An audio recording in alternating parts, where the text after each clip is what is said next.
누가복음 19장 1절에서 10절에 있는 말씀입니다. 제가 봉독하겠습니다. 예수께서 여리고로 들어가 지나가시더라. 삭개오라 이름하는 자가 있으니 세리장이요 또한 부자라. 그가 예수께서 어떠한 사람인가 하여 보고자 하되 키가 작고 사람이 많아 할 수 없어 앞으로 달려가서 보기 위하여 돌 무화과 나무에 올라가니 이는 예수께서 그리로 지나가게 됨이러라. 예수께서 그것에 이르사 쳐다보시고 이르시되 삭개오야 속히 내려오라. 내가 오늘 내 집에 유하여야 하겠다 하시니 급히 내려와 즐거워하며 영접하거늘 무사람이 보고 수군거려 이르되 저가 죄인의 집에 유하러 들어갔도다 하더라. 삭개오가 서서 주께 여짜오되 주여 보시옵소서 내 소유의 절반을 가난한 자들에게 주겠사오며 만일 누구의 것을 속여 빼앗은 일이 있으면 네 갑절이나 갚겠나이다. 예수께서 이르시되 오늘 구원이 이 집에 이르렀으니 이 사람도 아브라함의 자손은 임이로다. 인자가 온 것은 잃어버린 자를 찾아 구원하려 함이니라. 아멘. 목사님 나오셔서 말씀 전하실 때 우리 모두가 은혜의 시간 되기를 바랍니다. 사랑과 은혜가 많으신 아버지 하나님, 오늘도 할렐루야 찬양대가 변함없이 하나님 앞에 영광된 아름다운 찬양, 영적인 귀한 찬양으로 하나님을 기쁘시게 해드리고 우리들로 하여금 은혜를 나누며 결단할 수 있도록 도와주시니 고맙습니다. 하나님, 언제나 아름다운 찬양을 불러서 하나님의 마음을 기쁘시게 해드리는 우리 찬양대가 되게 하시고 오늘 여러 가지 사정들 때문에 나오지 못한 모든 분들에게도 하나님이 함께 해주시기를 원합니다. 종을 오늘도 붙들어 주시고 하나님의 말씀을 전달할 때 성령님께서 함께 해 주시옵소서. 예수님 이름으로 기도하옵나이다. 아멘. 가일스 플래처라고 하는 영성학자가 있는데 이분이 예수님에 대해서 이렇게 정의를 합니다. 예수 그리스도는 길 잃은 자에게 그분은 길입니다. 헐벗은 자에게는 옷입니다. 굶주린 자에게는 양식입니다. 묶인 자에게는 자유입니다. 약한 자에게 그분은 힘입니다. 죽은 자에게는 생명입니다. 병든 자에게는 건강입니다. 눈먼 자에게는 광명입니다. 가난한 자에게는 부요입니다. 절망한 자에게는 희망입니다. 슬픈 자에게는 기쁨입니다. 이 예수님이 오늘도 저를 만나주시고 이 예수님이 오늘도 여러분을 만나주시기를 주님의 이름으로 축복합니다. 오늘 우리가 읽은 본문의 주인공은 어른들도 잘 알고 있고 어린아이들도 잘 알고 있는 삭개오라고 하는 분입니다. 그는 돈도 권세도 한 손에 쥐고 있었지만 그의 마음 한편에서는 늘 공허하고 외로워서 견딜 수가 없었던 사람입니다. 그러한 그가 생명의 주인 되시는 예수님을 만나서 진정한 행복자가 됐다고 하는 것을 오늘 본문은 밝히고 있는데 오늘 저는 삭개오에 대한 얘기를 먼저 한 번 드리고 다음 주에 삭개오에 대한 얘기를 또 한 번 드리면서 주님의 음성 듣기를 소원합니다. 첫째로 오늘 우리가 읽은 본문은 예수님이 여리고로 지나가실 때 일어났던 일이었습니다. 지금 예수님이 예루살렘에 올라가시는 길에 여리고에 들리신 겁니다. 예수님이 예루살렘 성에 왜 올라가시는고 하면 십자가를 지시기 위해서 예루살렘으로 올라가는 길이었습니다. 십자가를 지기 위해서 예루살렘으로 올라가는 그런 와중에서도 주님은 한 영혼의 구원의 문제를 놓지 않으시고 삭개오를 보기 위해서 그 길을 가고 계시는 겁니다. 여리고는 예루살렘에서 약 80리 정도 떨어진 요단강 계곡에 자리 잡고 있는 아주 오래되고 또 부강한 그러한 도시였습니다. 이 여리고는 요단강변에 있었기 때문에 종려나무가 많이 있다고 해서 옛날부터 종려나무의 도시라고 불리우기도 하고 또 작은 낙원이라고 불리우기도 했던 도시입니다. 성경에 나오는 헤롯 대왕이 그의 아들과 함께 이 여리고를 더 아름답게 만들기 위해서 도시 계획을 세우고 정비를 했고, 그리고 거기에 자기의 겨울 궁전을 짓기도 하고 체육관을 짓기도 하고 극장을 건설하기도 했던 도시가 바로 여리고입니다.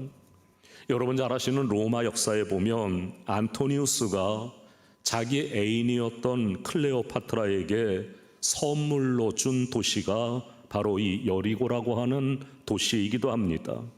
이 여리고는 다른 도시와는 달라서 교통의 요지였고 교역의 중심지였습니다.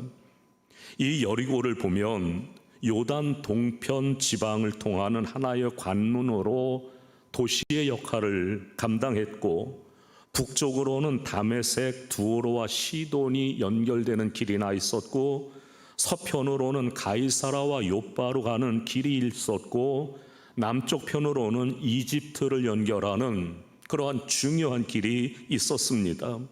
그렇기 때문에 옛날부터 이 도시는 많은 전쟁의 중심지가 되기도 했고, 또 이런 교통의 중심지와 또 교역의 중심지였기 때문에 부자들이 많이 살고 있는, 지금으로 말하면 미국의 비버리 hils나 우리나라 같으면 강남 정도 같은 그러한 곳이 바로 여리고였습니다.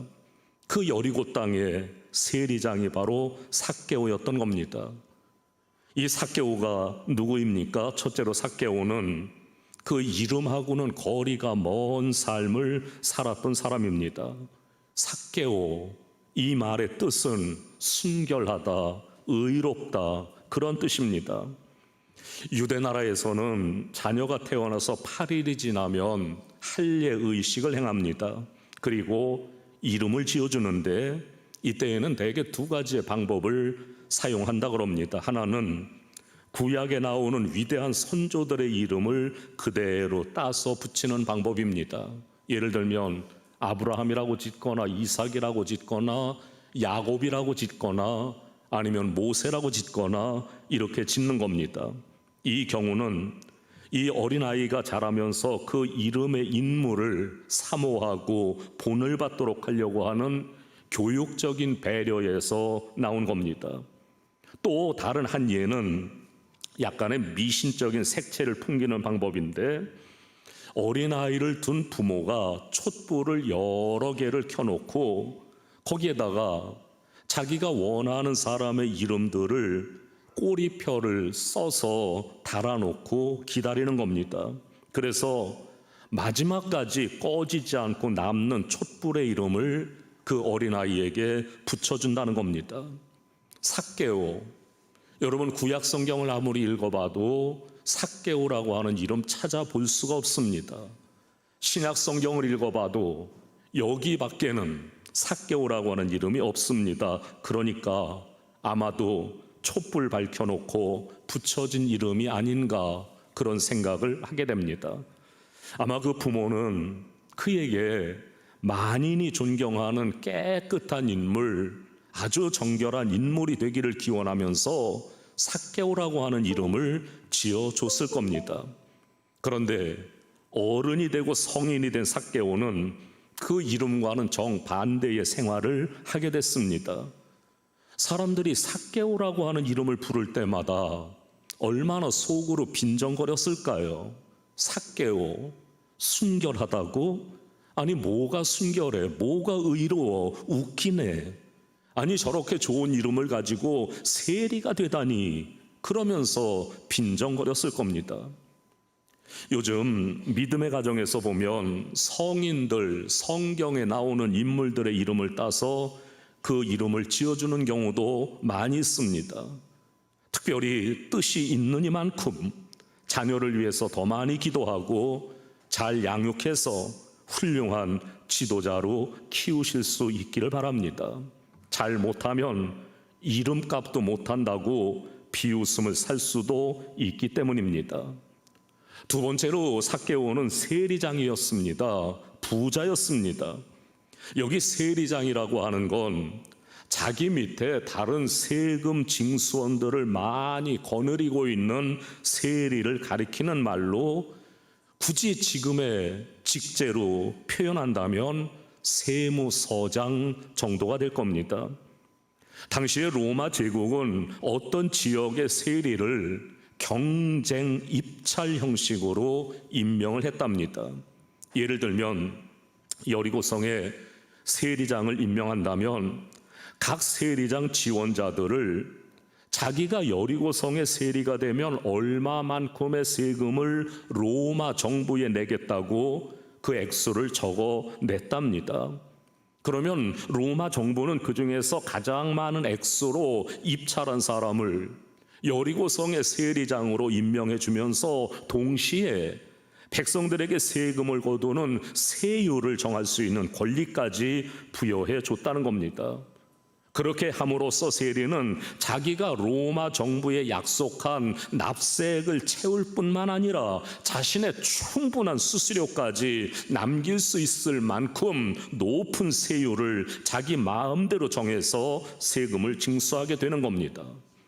더구나 여리고는 예루살렘과 인접 지역을 연결하는 교역의 요충지였기 때문에 경제적으로도 활발한, 그러니까 물 좋은 지역이었고, 그 물 좋은 지역의 세리장이었으니 한마디로 그는 돈방석에 앉은 사람입니다. 오늘 본문에서 밝히고 있는 대로 부자라 그랬는데 엄청난 부자였던 겁니다. 삭개오는 돈과 권력을 가진 사람입니다.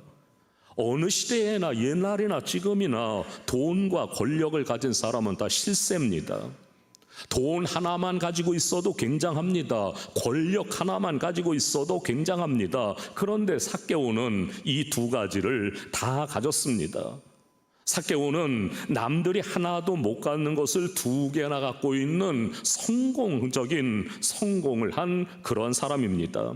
이 사람은 그 당시에 실세입니다. 로마 군인들도 여리고에 부임하면 세리장인 삭개오 앞에 와서 무릎을 꿇었다고도 얘기합니다. 그런데 이 삭개오가 돈과 권력을 가진 반면에 더 소중한 두 가지를 잃어버렸습니다. 첫째로 잃어버린 건 하나님입니다. 그는 하나님을 잃어버렸습니다. 돈은 가졌는데 하나님을 잃어버렸습니다. 삭개오는 유대인입니다. 그는 하나님을 경외할 줄도 몰랐고, 하나님의 율법을 지킬 줄도 몰랐고, 하나님의 율법을 가르칠 줄도 몰랐습니다. 그는 돈 때문에 하나님을 저버린 사람입니다. 또 그는 권력은 얻었지만 민족을 잃어버렸습니다. 민족을 등치고 동족을 등쳐서 돈을 긁어모은 사람입니다. 로마의 식민지 하에서 그는 권력을 얻었지만 자기 동족을 잃어버렸습니다. 하나님을 잃어버리고 민족을 잃어버린 삭개오, 그는 행복하지를 못했습니다. 여러분, 이 두 가지는 아주 소중한 겁니다. 그런데 우리가 돈 때문에 하나님 잃어버리고 세상 것 때문에 이웃을 잃어버리고 사람을 잃어버리면 그건 망하는 일입니다. 돈을 얻기 위해서 하나님을 잃는 게 아니라 하나님의 영광을 위해서 돈을 쓸 줄 알아야 합니다. 이웃의 유익과 사람을 섬기기 위해서 우리가 가진 은사를 쓸 줄 알아야 하는데, 삭개오는 돈과 권력을 소유하는 동안에 그보다 더 소중한 걸 잃어버리고 말았던 겁니다.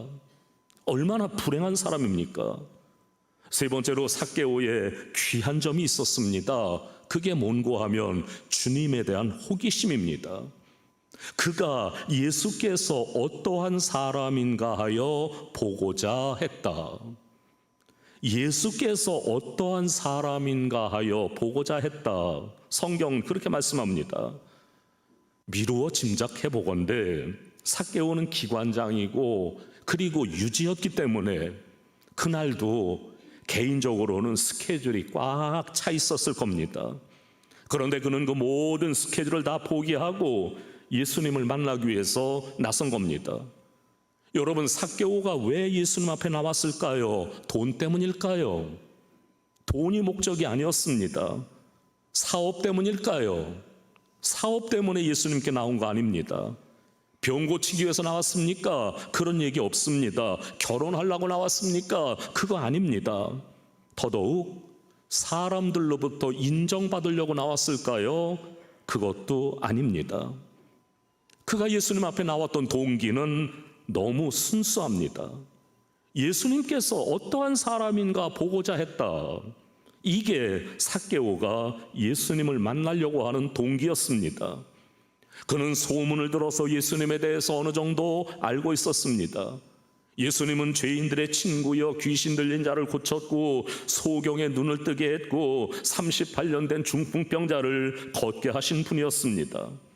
삭개오는 이러한 소문을 듣고 이러한 소식을 듣고 이게 너무 궁금해서 그러한 일을 일으켰다고 하는 예수님을 한번 만나보고 싶어 했다는 겁니다.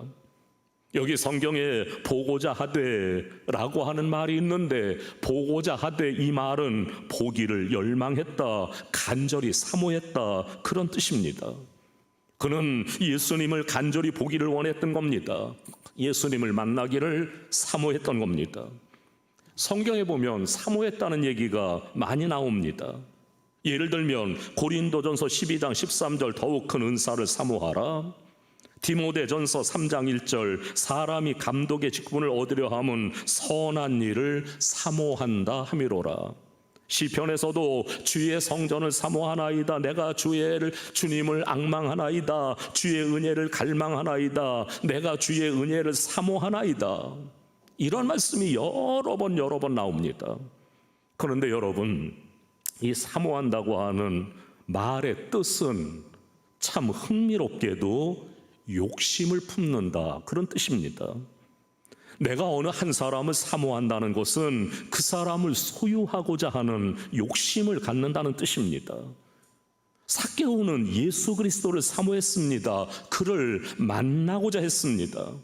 그래서 그는 모든 공물을 제쳐놓고 한 번도 만나보지 못했던 그 예수가 이 여리고에 왔다는 그 기회를 놓치지 아니하고 그를 만나고자 한 것입니다. 그런데 문제는 그에게는 인간적인 핸디캡이 있습니다. 키가 작은 겁니다. 여러분, 우리가 키 작은 걸 얘기하면 키 작은 사람이 크게 출세했고 큰 일을 한 경우를 많이 봅니다. 나폴레옹 키 작은 사람이라지 않습니까? 우리나라의 박정희 대통령 키가 작은 사람입니다. 돌아가셨지만 가나안 농군학교 세우신 김용기 장로님 키가 다 작은 분입니다. 손양원 목사님 키가 작은 분입니다. 이분을 우리가 한국의 성자라고 그렇게 부르는데, 사람들이 손양원 목사님을 만나면 3번 놀랐답니다. 너무 작아서 놀랬고, 두 번째는 목소리가 얼마나 우렁찬지 그 목소리 듣고 놀랐고, 세 번째로는 심령을 울리는 그 설교에 감동해서 놀랐답니다. 키가 작다고 하는 열등감, 이것이 그들에게는 삶의 추진력이 되었다는 말입니다. 어떻게 보면 인생의 그 열등감이 추진력이 돼서 인생을 건강하고 복되게 사는 경우도 참 많이 봅니다. 그런 거로 열등감이라고 하는 것은 나쁜 거지만, 안 좋은 거지만, 어떤 의미로 보면 삶에 있어서 놀라운 축복의 통로가 될 수도 있다는 겁니다. 그런데 또 하나, 예수님을 만나는데 장애물이 있었다는 겁니다. 주님이 가시는 곳마다 인산인해를 이룬 겁니다. 사람들의 인파가 얼마나 많은지 그를 막고 있는 겁니다. 여러분, 행복으로 가는 길은 그리 쉽지만은 않습니다. 행복으로 가는 길에는 언제나 장애물이 있기 마련입니다. 그러나 그렇다고 해서 포기하면 안 됩니다. 삭개오를 보십시오. 돌무화과 나무 위로 올라갔습니다. 옛날 성경에는 뽕나무로 번역이 됐는데 우리 지금 성경에는 돌무화과 나무라고 번역이 됐거든요. 뽕나무가 아닙니다. 돌무화과입니다. 성경에 이렇게 얘기합니다. 앞으로 달려가 보기 위해서 돌무화과 나무에 올라가니 이는 예수께서 그리로 지나가시게 되밀어라. 삭개오가 돌무화과 나무에 올라간다고 하는 것, 이건 코미디입니다. 그 지체 높은 사람이 체면불구하고 돌무화과 나무 위로 기어 올라간 겁니다. 지금 삭개오는 천진난만한 아이처럼 지위 다 버리고 체면 다 버리고 오직 예수님을 만나기 위해서 돌무화과 나무에 올라간 겁니다. 여러분, 은혜 받는 일이라면 지위 내려놓아야 합니다. 은혜 받는 일이라면 체면 내려놓아야 합니다. 그는 호기심의 사람입니다. 그 호기심이 예수님에 대해서 관심을 갖게 했고 그 호기심을 만족시키기 위해서 그는 결단합니다. 그리고 그는 계속 노력합니다. 집념의 사람입니다. 내가 보고 싶은 건 꼭 보고야 말리라. 누가 말하든지 상관없다. 누가 조롱하든지 상관하지 않겠다. 이런 사람이 예수님을 만날 수 있습니다. 천국에 대한 호기심, 은사에 대한 호기심, 영혼에 대한 호기심이 있어야 예수 잘 믿고 전도도 합니다. 지금 삭개오가 나무에 올라가서 예수님이 오는 행렬을 바라보고 있는데 우리 예수님께서 그 길을 지나가고 계십니다. 그 주님이 자기를 향해서 목마른 심령으로 쳐다보고 있는 그 한 사람의 눈망울을 쳐다보고 멈추셨습니다. 삭개오를 보신 겁니다. 그분은 주변에 많은 사람들이 밀려들지만 아무도 모르게 숨어서 믿음으로 자기의 옷깃을 만졌던 38년 혈루병 여인을 아셨던 주님이십니다. 그 주님은 우리가 부르는 복음 성가에도 있듯이 우리의 신음마저도 응답하시는 분이십니다. 여러분, 그렇습니다. 나를 향해서 나보다 더 깊은 관심을 가진 분이 예수님이십니다. 무엇보다도 목마른 심정을 향해서 깊은 사랑을 가지고 깊은 정을 가지고 보는 분이 예수님입니다. 자기를 향해서 목마른 가슴으로 나무에서 내려다보고 있는 멸시받는 한 사람, 그 심령을 주께서 보신 겁니다. 가시다가 주님은 멈췄습니다. 주님이 지금 어디로 가시는 길입니까? 그 다음 장면에서 주님은 예루살렘으로 올라가십니다. 예루살렘으로 올라가신 다음에 겟세마네 동산에 가셨다가 며칠 후에 십자가에 온 인류의 죄를 대속하기 위한 죽음을 당하시는 겁니다. 이 일은 엄청난 일입니다. 예수님의 십자가 사건은 빛이 있으라 명령함에 빛이 생겼던 그 일보다 더 중요한 일이고 더 큰 일입니다. 온 세상에 가장 큰 일을 하러 오신 그분께서 당신을 향해서 구원을 사모하며 열망을 가지고 나와 있는 그 한 사람을 보시고 걸어가다가 스탑하셨다는 말입니다. 오늘 이 시간에도 어떠한 연유로 여기에 나오셨는지 모르지만 내 옆에 앉은 사람은 도대체 알 수 없지만 내 마음의 깊은 공허와 깊은 좌절을 채워줄 수 있는 분은 주님밖에 없습니다. 주님 이외에 내 문제를 해결할 분은 없습니다. 전심으로 주님 앞에 나오는 마음을 주님께서는 멸시하지 않는다고 약속하십니다. 성경의 약속의 말씀을 우리가 한번 보겠습니다. 시편 51편 17절인데 우리 한번 같이 읽겠습니다. 하나님께서 구하시는 제사는 상한 심령이라 하나님이여 상하고 통회하는 마음을 주께서 멸시하지 아니하시리이다. 아멘. 상하고 통회하는 마음을 주께서 멸시하지 아니하십니다. 지금 이 시간 그 주님이 여기에 계십니다. 내 마음의 깊은 공허와 깊은 좌절을 채워줄 수 있는 그 주님이 여기에 계십니다. 그 누구도 해결하지 못할 내 문제를 해결해 주시는 분, 그 예수님이 여기에 계십니다. 그 주님 앞에, 나를 멸시하지 않는 주님 앞에 모든 걸 내놓고 해결함을 받는 귀한 역사의 시간이 되어질 수 있기를 주님의 이름으로 축원합니다. 기도합니다. 하나님 아버지, 오늘도 삭개오가 예수님을 만나려고 하는 열망을 가지고 나무 위로 올라갔던 것처럼 우리들도 그러한 마음을 가지고 열정을 가지고 여기에 나와 싸우니 우리를 만나주시고 우리의 문제를 해결해 주시고 우리의 공허한 마음, 좌절된 마음에 하나님이 오시옵소서. 예수님 이름으로 기도하옵나이다. 아멘.